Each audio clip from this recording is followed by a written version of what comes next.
সুপ্রভাত বন্ধুরা, আমি তাপসী। তোমরা সকলে কীরকম আছো? আমিও মোটামুটি ভালো আছি।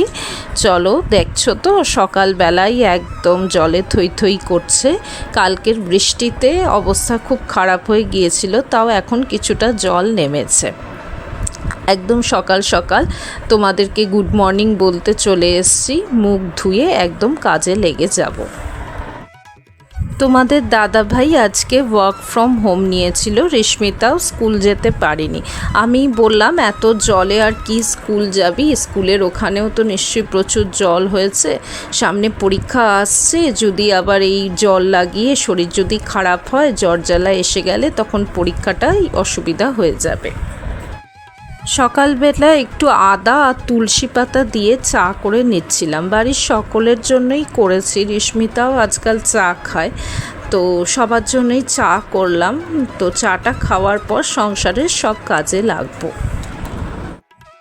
এক একটা দিনে কাজের প্রেশার এত বেশি থাকে যে হিমশিম খেয়ে যেতে হয়। তখন ইচ্ছা করে একটু বসি, কিন্তু সেই সময়টুকু আমাদের মেয়েদের পাওয়া বোধহয় ভাগ্যে থাকে না।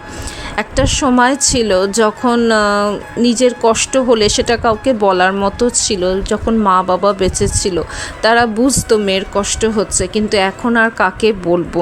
সবটুকু দায়িত্বই নিজের কাঁধে পড়ে গেছে, তো সবটুকুই নিজেকে গুছিয়ে করতে হয়, না হলে আর সংসারে কে করবে বলো তো?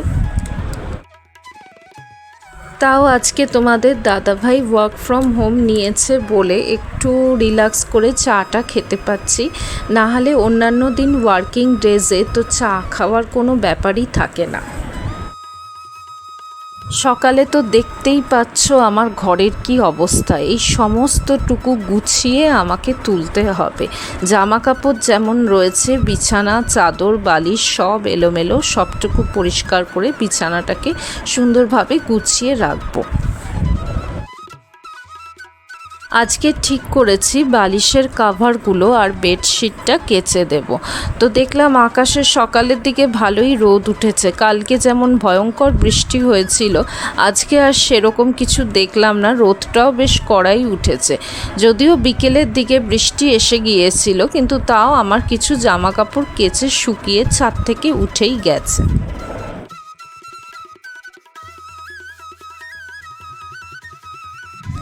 আমার ফ্রিজটাতে একটু সমস্যা হচ্ছে জানো তো, বোধহয় টাইমারটা খারাপ হয়েছে। সকালের দিকে লোক ডেকেছিলাম, তো যে কোম্পানি যেমন ওয়ালপুলের, তারা এসে ব্যাপক একটা খরচার লিস্ট ধরিয়ে দিল। তারপরে তোমাদের দাদাভাই বলল, দেখি তাহলে একটু আরবানে দেখি, আরবানের যদি মেকানিক পাওয়া যায়। সেও এসছিল, তখন দুপুর হয়ে গেছে, দুপুর কি বলবো, বিকেল বলা যায়। তা সে আসার পরই বলল টাইমারটা খারাপ হয়েছে, দুদিন চলুক, তারপরে যখন ফ্রিজটাতে ভালো করে বরফ জমবে তখন ও চেক করে বলতে পারবে যে টাইমারটার কিছু গন্ডগোল হয়েছে নাকি, তাহলে সেটা আবার চেঞ্জ করে দিয়ে যাবে। তাও সে হতে হতে প্রায় বৃহস্পতিবার। ওপরের ফ্রিজে কিছুটা মাছ ছিল, সেগুলো কিন্তু বরফ হয়ে থাকলেও নিচের ফ্রিজে দেখলাম সবজিগুলো সব পচে নষ্ট হয়ে গেছে।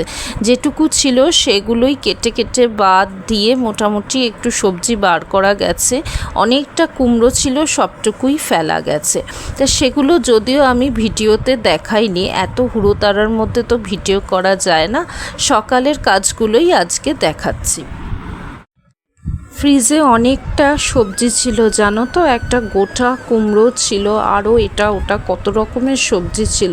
সব কিছুই বলতে গেলে ধরে ফেলে দিতে হয়েছে। কিছু কিছু জায়গা তো একদম পচে খারাপ হয়ে গিয়েছিল, তার থেকে কেটে কেটে বাদ দিয়ে যে জায়গাগুলো ভালো ছিল সেগুলো দিয়েই আমি তরকারি রান্না করেছিলাম। তো অত সবজি ফেলতে না ভীষণ খারাপ লাগছিল জানো তো। আমি সংসারে চট করে কিছু ফেলতে পছন্দ করি না। বাসি খাবার যদি থাকে হাজব্যান্ড আর মেয়েকে দিই না, নিজে কিন্তু খেয়ে নিই, ফেলি না সহজে। এতটা সবজি নষ্ট হয়ে যাওয়াতে একটু খারাপই লাগছিল। তা কি আর করা যাবে, চলো মেনে নিয়েই তো করতে হবে কাজ। আসলে কি বলো তো, তোমাদের দাদাভাই যেহেতু সকাল সকাল মোটামুটি 8:30টার মধ্যে অফিসে বেরিয়ে যায়, সেহেতু ঘরে সবজিটা থাকলে আমার চটপট রান্না করে দিতে সুবিধা হয়। সবজি মাছ এইগুলো থাকলে দেখবে ঝট করে রান্না করা যায়, কিন্তু সকালে বাজার করে এনে দেবে, তারপরে আমি কাটাকুটি করে রান্না বসাবো, তখন অনেকটা দেরি হয়ে যায়, সামলানো যায় না। সেই জন্যেই সবজিটা সারা সপ্তাহে নিয়ে আসা হয়, আর মাছ আর ডিম যেমন দিনেরটা দিন আনা হয়। মাছটা আগের দিন রাত্রিরে এনে রাখা হয়, আর ডিমটাও ওই রকমই আগের দিন রাত্রে। অনেক সময় একসঙ্গে একটু বেশি করে ডিম এনে রাখলে আমার একটা সপ্তাহ পুরো চলেই যায়। তো এইভাবে হিসাব করেই সংসারে বাজার করা হয়, ডিম মাছ আনা হয়।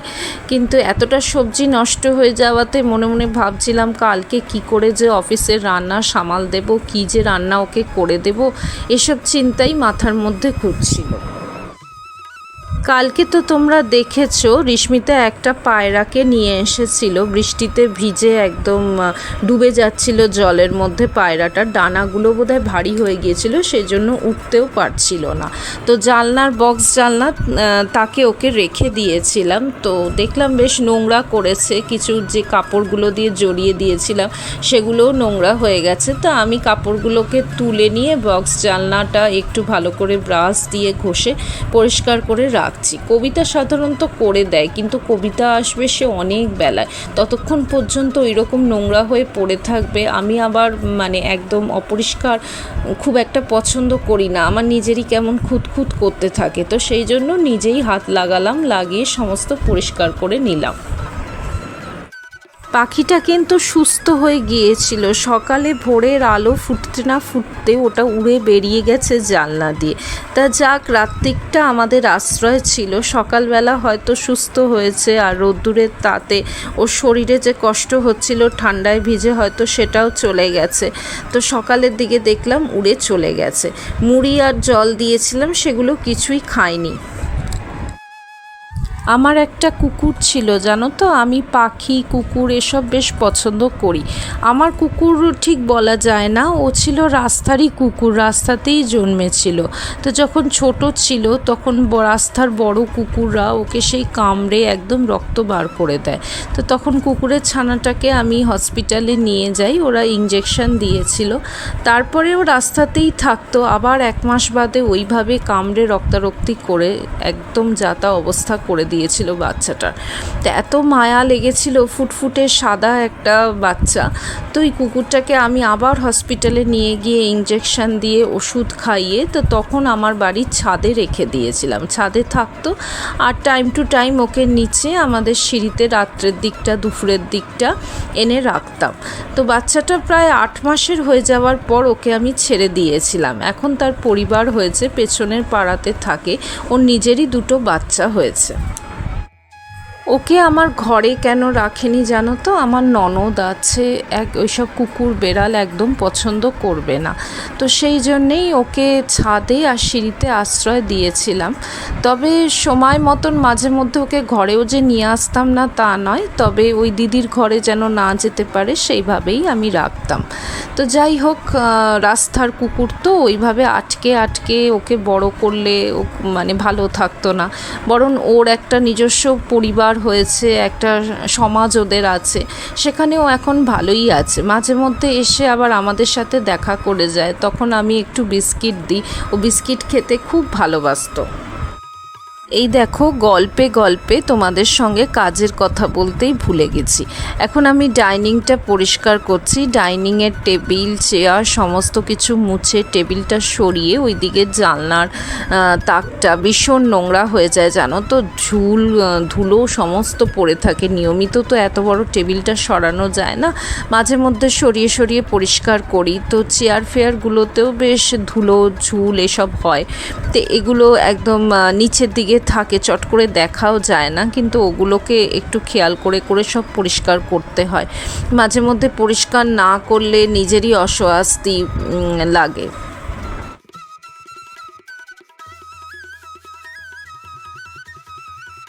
সংসারের জিনিস বাড়লে সেই সঙ্গে কাজও বাড়ে। 19 বছরের সংসার, একটু একটু করে জিনিসপত্র তো হয়েই গেছে। তবে টেবিলটা কিন্তু আমার বাপের বাড়ির। আমার বাপের বাড়ি বলতে আসলে টেবিলটা আমার মা বাবার ছিল। তো আমার বিয়ের আগে তো আমার মা মারা যায়, আর বাবা তো আসামে কাজ করতেন। তো তখন বাপি যে বাড়িটায় আমরা থাকতাম সেই বাড়িটা ছেড়ে দিয়ে আসামে চলে যায়। তো আমার তখন বিয়ে হয়ে গেছে। তো বাবা বলেছিল যে তুই না হয় টেবিলটা নিয়ে নে, মার আর যা যা জিনিস আছে কিছু আমার দিদি নিয়েছে, আর সমস্ত কিছুই বিক্রি করে দিতে হয়েছিল যেহেতু বাবাকে বাড়িটা ছেড়ে দিতে হয়। টেবিলটার বয়স আজকে 50 বছরের ওপর হয়ে গেছে। এই টেবিলটার ওপর বসে কিন্তু আমি নিজে পড়াশোনা শিখেছি, জানো তো। তো টেবিলটার প্রতি ভীষণ মায়া। এখনকার দিনের ফ্ল্যাটে এত বড় বড় কাঠের টেবিল কেউ রাখে না, সবাই বেশ শৌখিন, সুন্দর সুন্দর ছোট ছোট তোমার কাচে তারপর কত রকমের ডিজাইন করা টেবিল এখন বেরিয়ে গেছে, কিন্তু আমি এটার মায়া ছাড়তে পারি না। তো মাঝে মধ্যে তোমাদের দাদাভাই বলে এত বড় টেবিল রাখার জন্য জায়গা শর্ট হয়ে যাচ্ছে, কিন্তু যাই হোক যেভাবেই হোক ম্যানেজ করে টেবিলটাকে আমি রেখেই দিয়েছি। তোমাদের সঙ্গে কথা বলতে বলতে গল্প করতে করতেই আমার কাজ এগিয়ে যাচ্ছিল।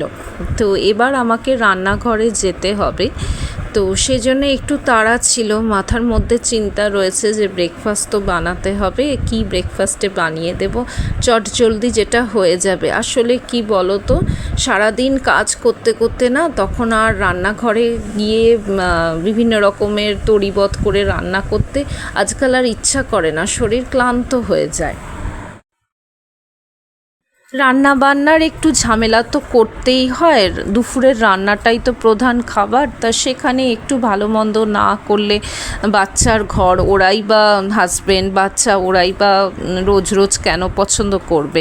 কিন্তু ব্রেকফাস্টটা চেষ্টা করি একটু সহজ সরল সাদামাটা করে নিতে, যাতে চটজলদি হয়ে যায়। প্রধান ওটাই যে তাড়াতাড়ি যেটা হবে।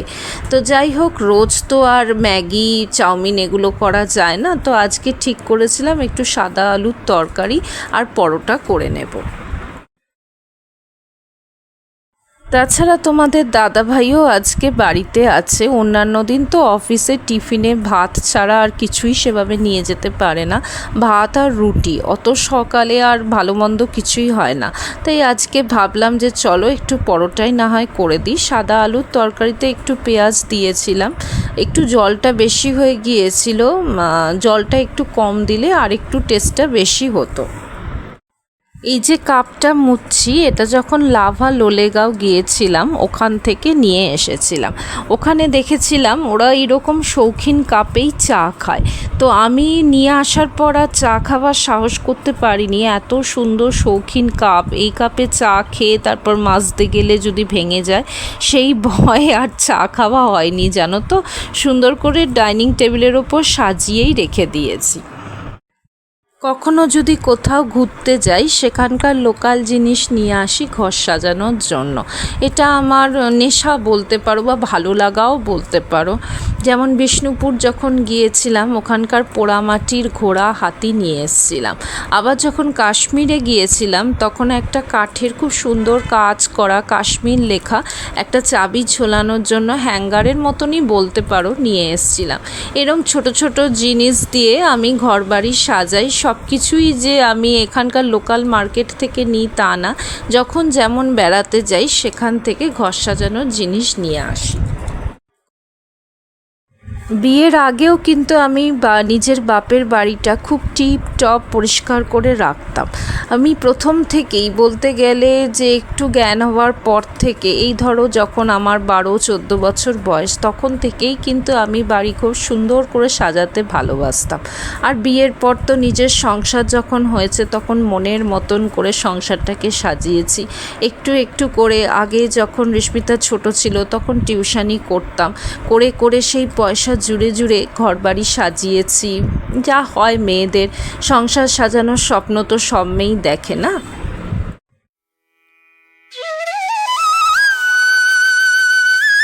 চলো বন্ধুরা, আজকে তোমাদের সাথে অনেক গল্প করলাম। আমি কিন্তু বাড়িতে এত কথা বলি না জানো তো, কিন্তু যখন ভিডিও করি তখন ইচ্ছা করে তোমাদের সঙ্গে একটু কথা বলি, নিজের সমস্ত কিছু শেয়ার করি।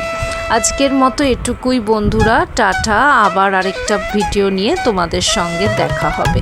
আমার সঙ্গে থেকো, সাথে থেকো।